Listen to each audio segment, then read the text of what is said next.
Kim Gidley actually got to play some tennis and get a 5-2 win against Metro State. How'd you feel about your team's performance? Man, our goal was to have a lot of energy, and they came out with energy. And so that was exciting to see and exciting to play. I mean, they did a really great job.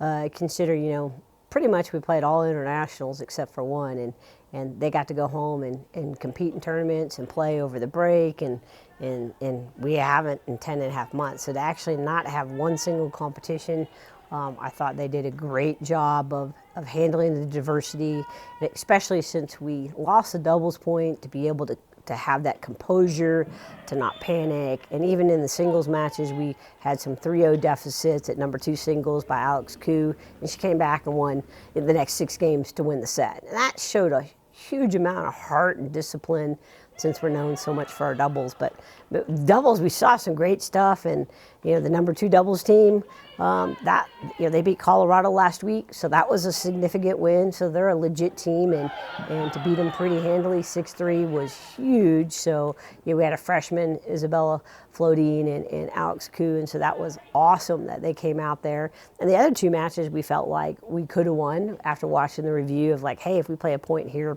different, and just knowing that, hey, 10.5 months to be bottled up in that right there, it's okay, and we're fine with it.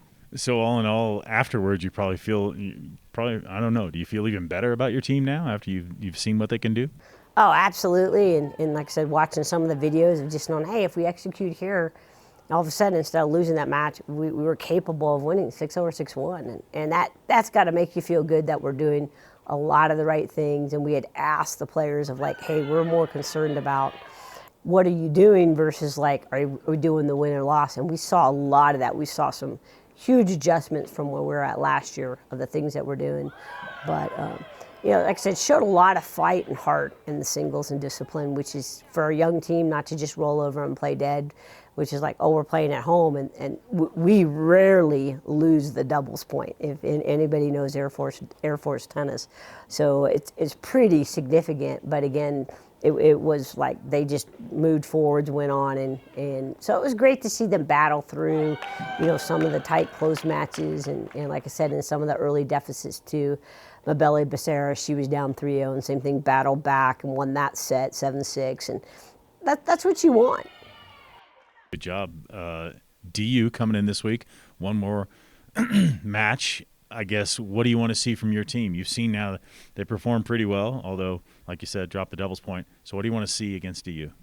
Our big emphasis this week is what do we do in practice again? And we're going to prepare every match the same. DU's probably the highest national ranked team on the program. They just played the national indoors, so they're good. But we just, how do we approach every opponent the exact same, prepare the same, have that same mindset of like, this could be our last match, so what are we going to leave out there? And then do we have the courage to do the things we need to do versus, I just want to win, so I'm going to play not to lose. And that's a pretty common mindset for tennis players. If last week is any indication, you'll be okay. Kim Gidley, thanks for the time. Good luck this weekend. Go Blue.